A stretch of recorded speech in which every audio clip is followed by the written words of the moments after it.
Assalamualaikum, this is Dr. Aisha Mehra and I'm a cosmetic dermatologist. I have been associated with University of South Wales, UK. I have done my aesthetic medicine from American Academy of Aesthetic Medicine, USA, and I'm also certified in anti-aging medicine from Institute of Medical Aesthetics, UAE. I have a 4 years experience in aesthetic medicine and 7 years of experience in medicine. Today we are going to talk about hair and hair related issues और जितने भी बालों के मसले हैं जिसके अंदर commonly बालों का झड़ जाना है और इसके अलावा बालों के अंदर से शाइन ख़त्म हो जाना है या वक्त से पहले बालों का कलर सफ़ेद हो जाना शामिल है।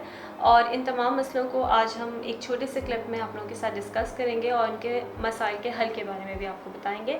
जो बालों के अंदर सबसे कॉमन मसाइल हैं जिसे हम डेली बेसिस पे हमारी ओपीडी में रिपोर्ट हो रहे होते हैं, उसके अंदर बालों का वक्त से पहले सफ़ेद हो जाना शामिल है, या फिर बालों के अंदर से शाइन ख़त्म हो जाना, या फिर बालों का ना बढ़ना, या बालों का बहुत तेज़ी के साथ गिर जाना, जिसे हम हेयर फॉल कहते हैं।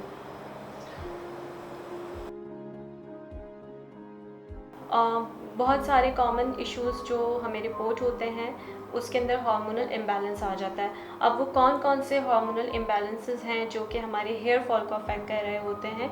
मेल एंड फीमेल दोनों के अंदर एक हार्मोन होता है DHT, जिसे हम डायहाइड्रोटेस्टोस्टेरोन कहते हैं। मेल्स के अंदर वो हार्मोन ज़्यादा पाया जाता है और फीमेल्स के अंदर उसकी रेशो बहुत कम होता है। लेकिन ये कहीं ना कहीं अगर इसका हार्मोन ज़्यादा प्रोड्यूस हो जाए तो उसकी वजह से हेयर फॉल हो जाता है। इसके अलावा थायराइड का इशू बहुत कॉमन है हमारी सोसाइटी में, स्पेशली इन फीमेल्स। और थायराइड की जिन लोगों को भी प्रॉब्लम्स होते हैं उनके एक सिम्टम्स में सबसे कॉमन सिम्टम्स आपका हेयर फॉल होता है। इस हद तक हेयर फॉल होता है कि पेशेंट परेशान होकर ओपीडी के अंदर आता है। उसके साथ साथ वेट का बढ़ जाना या वेट का लूज़ हो जाना, लॉस कर देना पेशेंट। पिछले 3 महीने में जब हम हिस्ट्री लेते हैं तो या तो बहुत तेज़ी के साथ वेट गेन हुआ होता है या बहुत तेज़ी के साथ उनका वज़न जो है वो घटा होता है। और उसके साथ साथ पसीना बहुत ज़्यादा आना, गर्मी या ठंड का शिद्दत के साथ एहसास होना, ये तमाम सिम्टम्स तो थायराइड के होते हैं। उसके बाद सेकंड मोस्ट कॉमन प्रॉब्लम जो रिपोर्ट होता है दैट इज़ PCOS, जो अमूमन यंग लड़कियों में या गर्ल्स के अंदर पाया जाता है। पॉलीसिस्टिक ओवेरियन सिंड्रोम जिसे कहते हैं, उसके अंदर हेयर फॉल का बहुत ज़्यादा देखने में आती है कि हेयर फॉल बहुत ज़्यादा बढ़ गया है। सेकेंडली हमारे यहाँ एक बहुत ज़्यादा कॉन्सेप्ट है कि हम लोग डाइट किसी से मशवरे के साथ नहीं करते। घर में बैठे हुए ख़वातीन या वो मर्द हजरात जो ख़ुद से डाइट प्लान कर लेते हैं, तो कहीं ना कहीं हम लोग अपनी डाइट में प्रोटीन को लैक कर रहे होते हैं। प्रॉपर प्रोटीन हमें नहीं मिल रहा होता, उसकी वजह से भी हेयर फॉल हो जाता है। थर्डली वो लोग प्रेगनेंसी में और मीनोपॉज में, ये वो स्टेजेस होते हैं या वो ज़िंदगी में हम जो जिन फेजेस से गुजर रहे होते हैं उसके अंदर तमाम हार्मोनल इम्बैलेंस हमारी हेयर फॉल पे बेहद ज़्यादा मुतासिर हमें करता है। अच्छा, हार्मोनल इम्बैलेंस का कैसे पता चले कि जैसे कि मैंने आपको थायराइड के सिम्टम्स बताए, बिल्कुल इसी तरीके से PCOS के भी सिम्टम्स होते हैं कि जिस्म के या चेहरे के गैर ज़रूरी बालों का बढ़ जाना होता है। उसके साथ साथ हेयर फॉल बहुत ज़्यादा हो रहा होता है और उसके साथ साथ वेट गेन या वेट लॉस की हिस्ट्री भी होती है। और प्लस PCOS की अगर मैं पर्टिकुलरली बात करूँ तो उसके अंदर साइकिल डिस्टर्बेंस बहुत ज़्यादा हो जाती है फीमेल्स के अंदर, बच्चियों के अंदर। थायराइड में भी इसी तरह से होता है। तो ये तमाम वो सिम्टम्स हैं। अगर हेयर फॉल के साथ आपको इस तरह की किसी भी किस्म के सिम्टम का सामना करना पड़ रहा है तो आप अपना एक बेसिक प्रोफाइल ज़रूर करवा लें। और अगर आप ये कहें कि हेयर फॉल को रूल आउट करने के लिए कौन सा प्रोफाइल करवाएं, तो आप अपना CPC करवाइए, जो कि एक बेसिक टेस्ट होता है। उसके अंदर हमें पता चल जाता है कि आया कि हमारी बॉडी के अंदर कोई किसी किस्म का इन्फेक्शन तो नहीं है, बिकॉज़ बहुत सारे इन्फेक्शंस की वजह से भी समटाइम्स हेयर फॉल होता है। और उसके साथ साथ आप T3, T4, TSH का प्रोफाइल ज़रूर करवाएं। आप सीरम FSH, LH और टेस्टोस्टेरोन लेवल ज़रूर अपना चेक करवाइए। और उसके साथ साथ vitamin D is the most common issue in our society. और उसमें एक और प्रॉब्लम ये आता है कि जब हमारी डाइट में अंडा, दूध, दही, इस तरह की ग़िज़ा शामिल नहीं होती। हमारा जो सन एक्सपोजर है, हम पूरे तरीके से या सही तरीके से सनलाइट को नहीं ले रहे होते, उसकी वजह से हमारी बॉडी के अंदर विटामिन D की डेफिशिएंसी हो जाती है।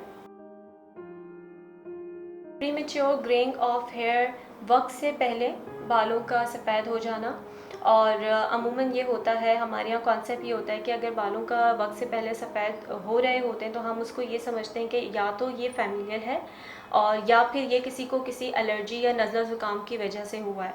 हम उन चीज़ों को रूल आउट ही नहीं करते कि न्यूट्रिशनल डेफिशिएंसीज़ भी होती हैं जिनकी वजह से बालों का वक्त से पहले सफ़ेद हो जाना शामिल होता है, जिसमें सबसे ज़्यादा कॉमन इशू पाया जाता है विटामिन डी की डेफिशिएंसी का। विटामिन डी को ज़रूर आप रूल आउट करें अगर आपको बाल वक्त से पहले सफ़ेद हो रहे हैं। प्रीमेच्योर हम जब कहेंगे जब 30 साल से पहले या 25 ईयर्स में या 20 ईयर्स में आपके बाल सफ़ेदी की तरफ जा रहे हैं। इवन मेरे पास जो केसेस रिपोर्ट होते हैं उसके अंदर बच्चे भी शामिल होते हैं। कभी कभार 7-8 साल के बच्चों को भी वक्त से पहले बाल सफ़ेद होना स्टार्ट हो जाता है। जब हम उनका विटामिन डी लेवल चेक करवाते हैं तो वो उसके अंदर डेफिशिएंसी होती है। उसमें यही होता है कि जब विटामिन डी की डेफिशिएंसी हो तो आप उसके सप्लीमेंट्स लें और विटामिन डी अपना रिकवर करें। उसके साथ साथ कुछ ऐसे पर्टिकुलर मेडिकेशंस होती हैं, मल्टीविटामिन्स हैं, जैसे वो मेडिकेशंस हम स्टार्ट करते हैं अगर किसी को हार्मोन्स की वजह से हो रहा है तो बहुत ज़रूरी है कि आप अपना आयरन अच्छा रखिए। फ्रूट्स का और वेजिटेबल्स का इस्तेमाल ज़्यादा कीजिए। एंटी इन्फ्लेमेटरी जितने भी फूड्स होते हैं उसका इस्तेमाल आप ज़्यादा कीजिए, सब्जियों का और फलों का इस्तेमाल। और इसके अलावा आप दूध, अंडा, दही इस तरह की चीज़ें अपनी डाइट में इंक्लूड रखिए। ख़ास तौर पर वो ख़वातीन जिनको थायराइड का या पीसीओएस का इशूज़ है वो डेली बेसिस पे मल्टीविटामिन ज़रूर लें और इवनिंग प्रिमरस ऑयल ज़रूर लें। इवनिंग प्रिमरस ऑयल एक जेल या कैप्सूल्स की फॉर्म्स में अवेलेबल हैं, जो कि एक कैप्सूल रोज़ाना अगर आप खाएं तो आपके इस तरह के तमाम मसले सेटल रहेंगे। होम रेमेडी में एलोवेरा एक बहुत अच्छी चीज़ है। एलोवेरा का आप प्लांट होता है उसको आप कट करें और उसके दरमियान से आप उसका जेल निकालें। उस जेल को आप निकाल के फ्रिज में भी रख सकते हैं और उसको एज ए जेल इस तरह से अप्लाई करें। मैं अगर स्पेसिफ़िकली लड़कों की बात करूं तो लड़के बहुत फ्रिक्वेंटली कुछ ऐसे आर्टिफिशियल जेल्स हैं मार्केट में, स्प्रेज हैं, वो यूज़ करते हैं जिसकी वजह से हेयर फॉल ज़्यादा हो जाता है। तो अगर उस एलोवेरा जेल को आप एज ए जेल भी अप्लाई करें उससे आपको कोई नुकसान भी नहीं होगा और आपकी कॉस्मेटिक अपीयरेंस भी सेटल रहेगी। सेकेंडली ये कि मैं इस प्लेटफॉर्म के थ्रू एक रिक्वेस्ट करना चाहूँगी कि प्लीज़ आप लोग अनियन जूसेस का इस्तेमाल स्कैल्प के ऊपर बिल्कुल ना किया करें। उससे क्या होता है कि आपके नॉर्मल पोर्स क्लोज़ हो जाते हैं और अगर आप हमारे पास किसी भी ट्रीटमेंट के लिए आते हैं जो कि दवाइयों से मुमकिन होता है, आपके बालों का ग्रोथ वापस हो सकता है, तो वो भी नहीं हो पाता।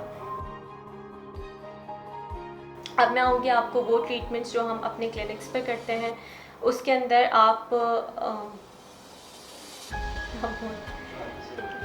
अब मैं आऊँगी उन ट्रीटमेंट्स पर जो हमारे क्लिनिक्स पर किया जाते हैं। हम पीआरपी भी ऑफ़र करते हैं। PRP is very good thing, बहुत नेचुरल चीज़ होती है। इसके अंदर आपका अपना ब्लड या आपका प्लाज्मा लिया जाता है जिसके अंदर ग्रोथ फैक्टर्स मौजूद होते हैं जो आपके बालों की अच्छी ग्रोथ करवा देते हैं। एक बाल जो है वो 3 फेजेस से गुजरता है। एक ग्रोइंग फेज़ होता है और सेकंड रेस्टिंग फ़ेज़ होता है जिसमें बालों का बढ़ना रुक जाता है और जब उसका वहाँ पे इलाज ना किया जाए तो वो शेडिंग ऑफ फेस में चला जाता है, मतलब जहाँ पे बाल झड़ जाता है।